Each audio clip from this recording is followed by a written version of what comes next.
his whispered audio reading of A Christmas Carol. We pick up with Scrooge back at his home, eating his delicious bowl of gruel by the fireside. It was a very low fire indeed, nothing on such a bitter night. He was obliged to sit close to it and brood over it before he could extract the least sensation of warmth from such a handful of fuel. The fireplace was an old one, built by some Dutch merchant long ago, and paved all round with quaint Dutch tiles designed to illustrate the scriptures. There were Cains and Abels, pharaohs and daughters, queens of Sheba, angelic messengers descending through the air on clouds like featherbeds, Abraham's, Belshazzar's apostles putting off to sea in butter boats, hundreds of figures to attract his thoughts, and yet that of Marley, 7 years dead, came like the ancient prophet's rod and swallowed up the whole. If each smooth tile had been a blank at first, with power to shape some picture on its surface from the disjointed fragments of his thoughts, there would have been a copy of old Marley's head on every one. "Humbug," said Scrooge, and walked across the room. After several turns, he sat down again. As he threw his head back in the chair, his glance happened to rest upon a bell, a disused bell that hung in the room and communicated, for some purpose now forgotten, with a chamber in the highest story of the building. It was with great astonishment, and with a strange, inexplicable dread, that, as he looked, he saw this bell begin to swing.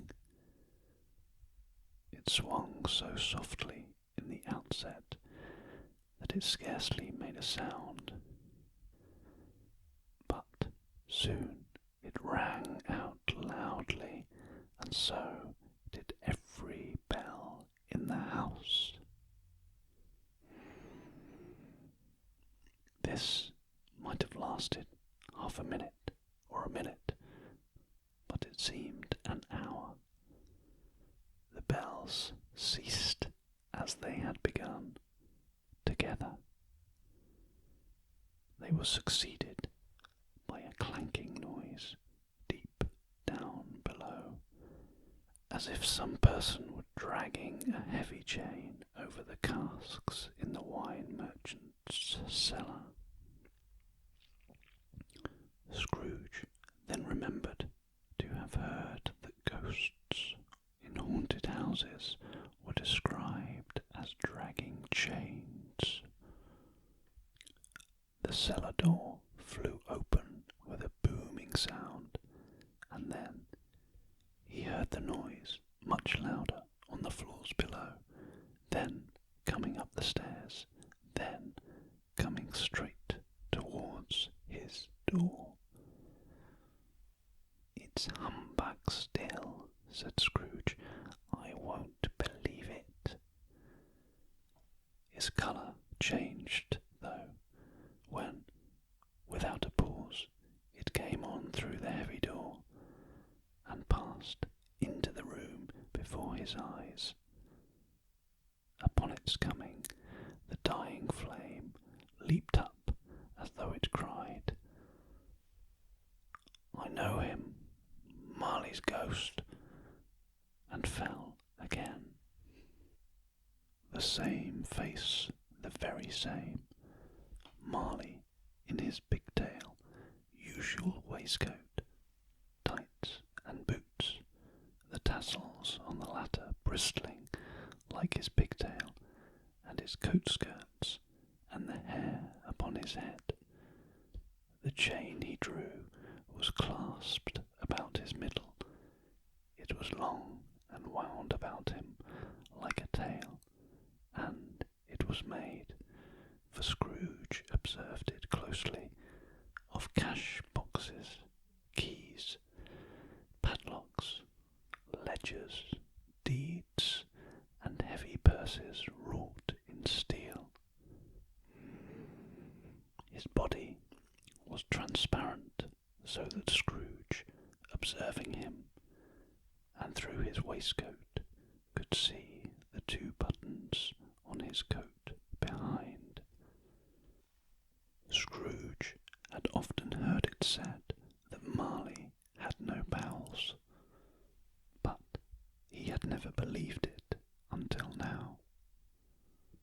No, nor did he believe it even now, though he looked the phantom through and through, and saw it standing before him, though he felt the chilling influence of its death-cold eyes, and marked the very texture of the folded kerchief bound about its head and chin, which wrapper he had not observed before. He was still incredulous, and fought against his senses. "How now?" said Scrooge, caustic and cold as ever. "What do you want with me?" "Much," Marley's voice, no doubt about it. "Who are you?" "Ask me who I was." "Who were you then?"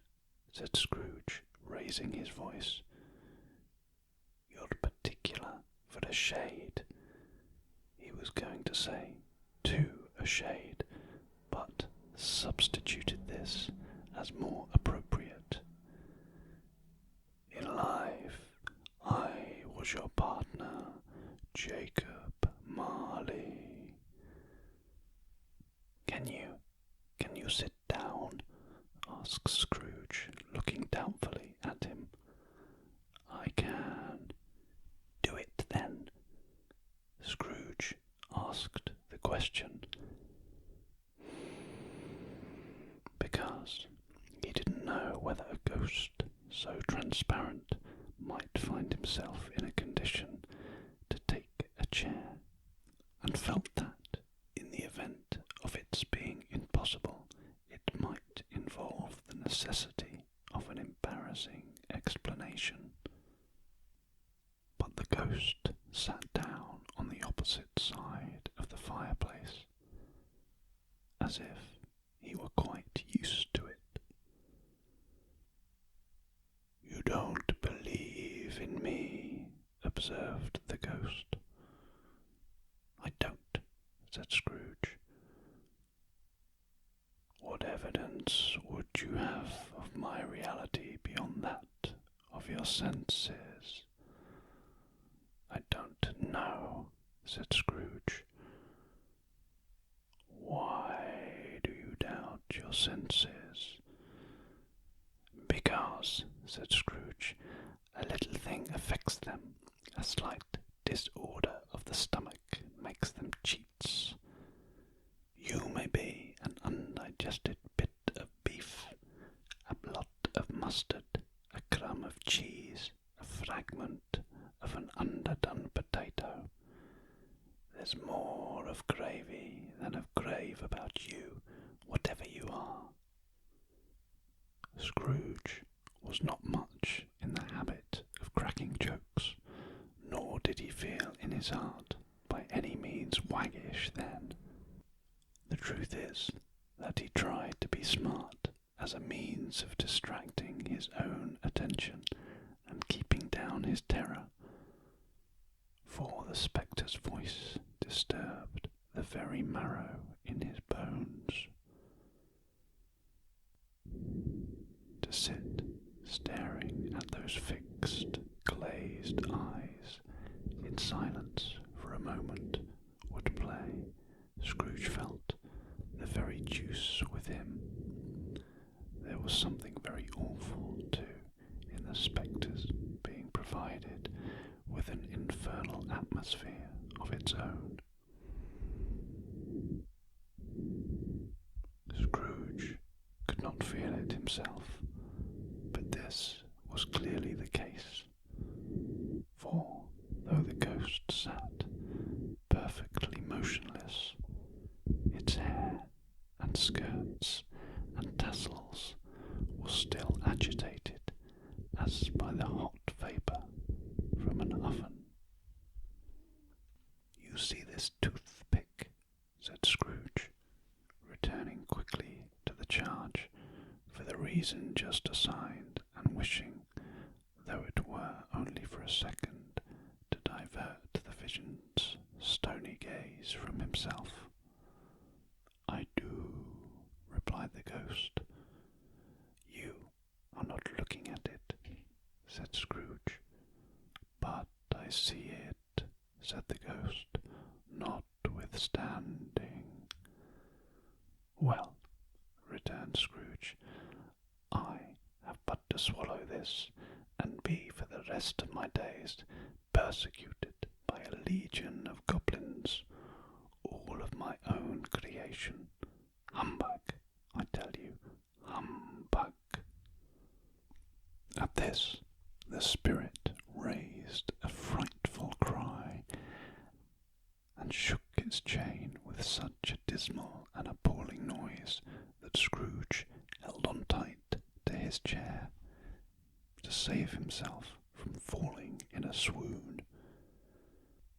But how much greater was his horror when the phantom, taking off the bandage round its head, as if it were too warm to wear indoors, its lower jaw dropped down upon its breast. Scrooge fell upon his knees and clasped his hands before his face.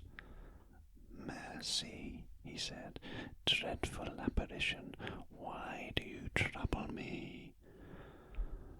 "Man of the worldly mind," replied the ghost, "do you believe in me or not?" "I do," said Scrooge. "I must. But why do spirits walk the earth, and why do they come to me?" "It is required of every man," the ghost returned, "that the spirit within him should walk abroad among his fellow men, and travel far and wide. And if that spirit goes not forth in life, it is condemned to do so after death. It is doomed to wander through the world. Oh, woe is me, and witness what it cannot share, but might have shared on earth, and turned to happiness." Again the spectre raised a cry, and shook its chain, and wrung its shadowy hands. "You are fettered," said Scrooge, trembling. "Tell me why." "I wear the chain I forged in life," replied the ghost. "I made it link by link, and yard by yard. I girded it on my own free will, and of my own free will I wore it. Is its pattern strange to you?" Scrooge trembled more and more. "Or would you know," pursued the ghost, "the weight and the length of the strong coil you bear yourself? It was full as heavy, as long as this 7 Christmas Eves ago. You have laboured on it since. It is a ponderous chain. Scrooge glanced about him on the floor, in the expectation of finding himself surrounded by some 50 or 60 fathoms of iron cable, but he could see nothing. "Jacob," he said imploringly, "old Jacob Marley, tell me more. Speak comfort to me, Jacob." "I have none to give you," the ghost replied. "It comes from other regions, Ebenezer Scrooge, and is conveyed by other ministers to other kinds of men. Nor can I tell you what I would. A very little more is all permitted to me. I cannot rest, I cannot stay, I cannot linger anywhere. My spirit never walked beyond our counting house. Mark me, in life my spirit never roved beyond the narrow limits of our money-changing hole, and weary journeys lie before me." It was a habit with Scrooge, whenever he became thoughtful, to put his hands in his breeches pockets. Pondering on what the ghost had said, he did so now, but without lifting his eyes or getting off his knees. "You must have been very slow about it, Jacob," Scrooge observed in a business-like manner, though with humility and deference. "Slow," the ghost repeated. "7 years dead," mused Scrooge, "and travelling all the time." "The whole time," said the ghost. "No rest, no peace, incessant torture of remorse." "You travel fast," said Scrooge. "On the wings of the wind," replied the ghost. "You might have got over a great quantity of ground in 7 years, said Scrooge. The ghost, on hearing this, set up another cry, and clanked its chain so hideously in the dead silence of the night that the ward would have been justified in indicting it for a nuisance.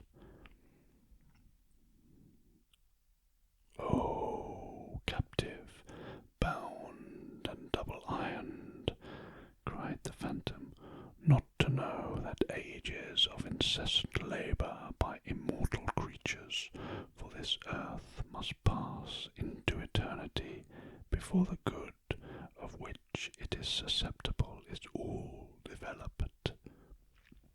Not to know that any Christian spirit, working kindly in its little sphere, whatever it may be, will find its mortal life too short for its vast means of usefulness.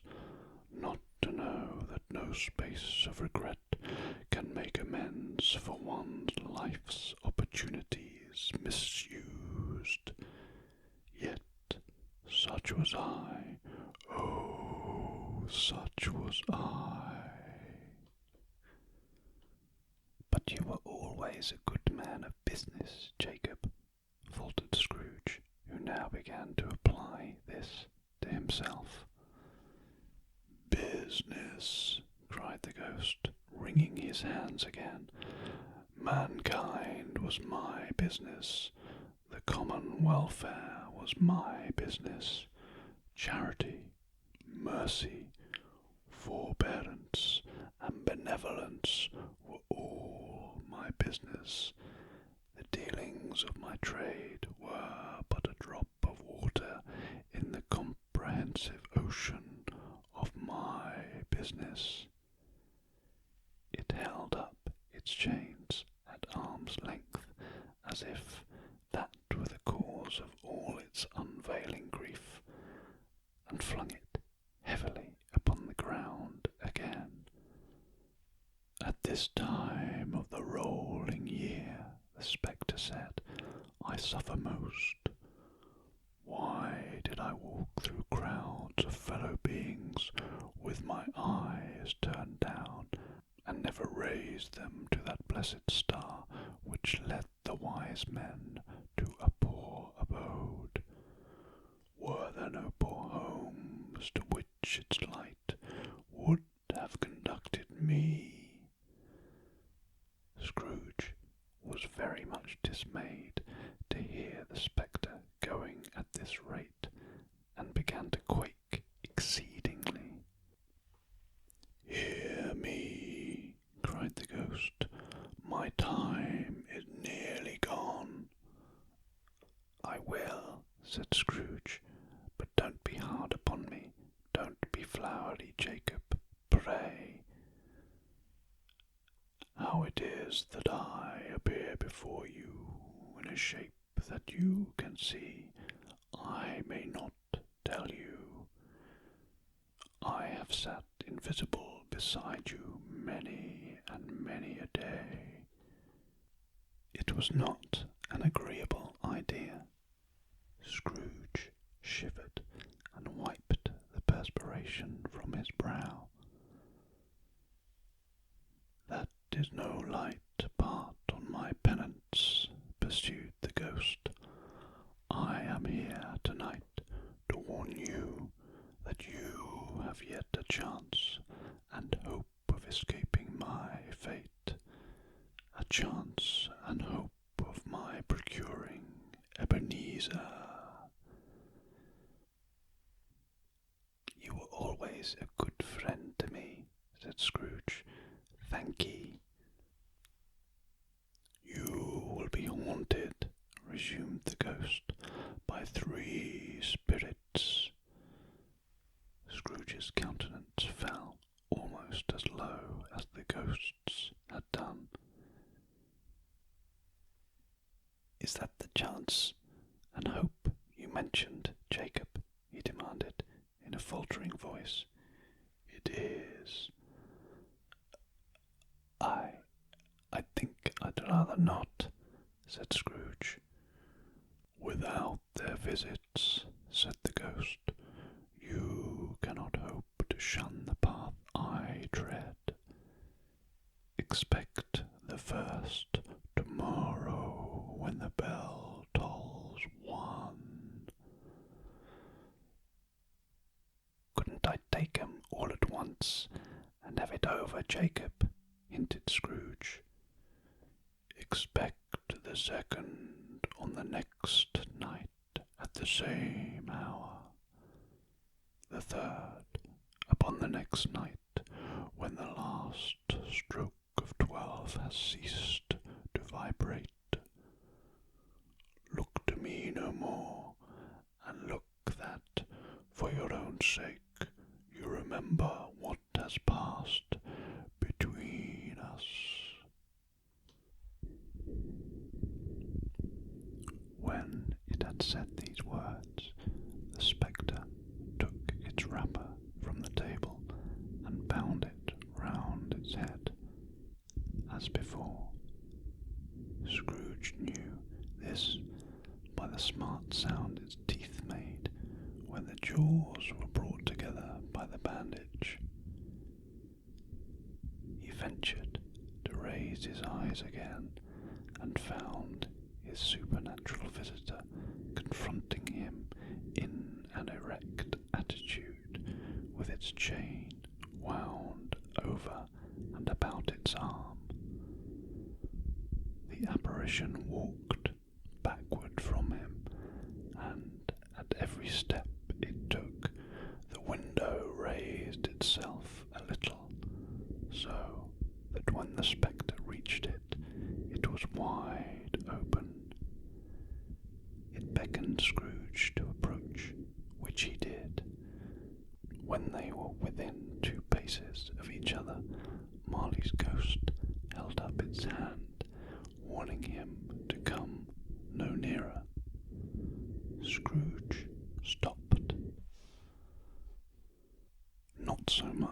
in obedience as in surprise and fear, for on the raising of the hand he became sensible of confused noises in the air, incoherent sounds of lamentation and regret, wailings inexpressibly sorrowful and self-accusatory. The spectre, after listening for a moment, joined in the mournful dirge and floated out upon the bleak, dark night. Scrooge followed to the window, desperate in his curiosity. He looked out.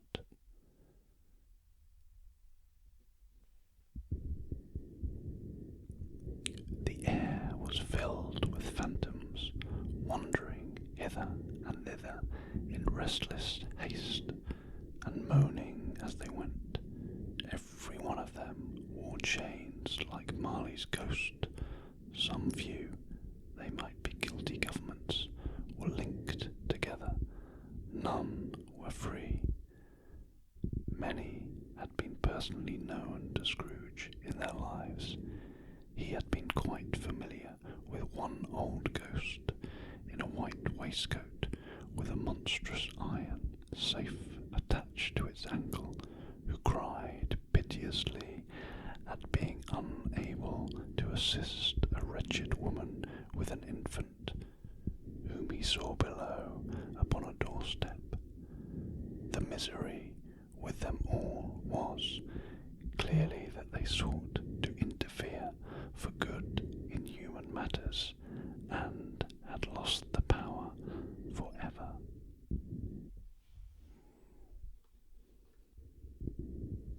Whether these creatures faded into the mist, or mist enshrouded them, he could not tell, but they and their spirit voices faded together, and the night became as it had been when he walked home.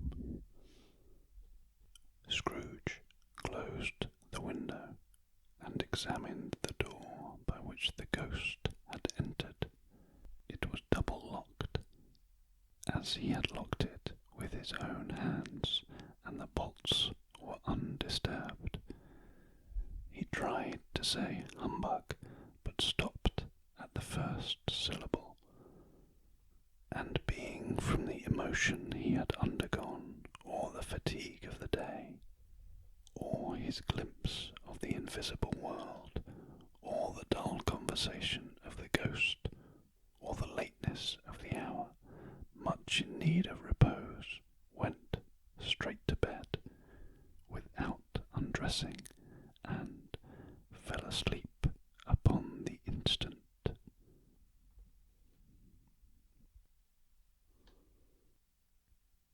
That was the end of part 3 of Stave 1, Marley's Ghost, read by Snoozy ASMR. For now, as always,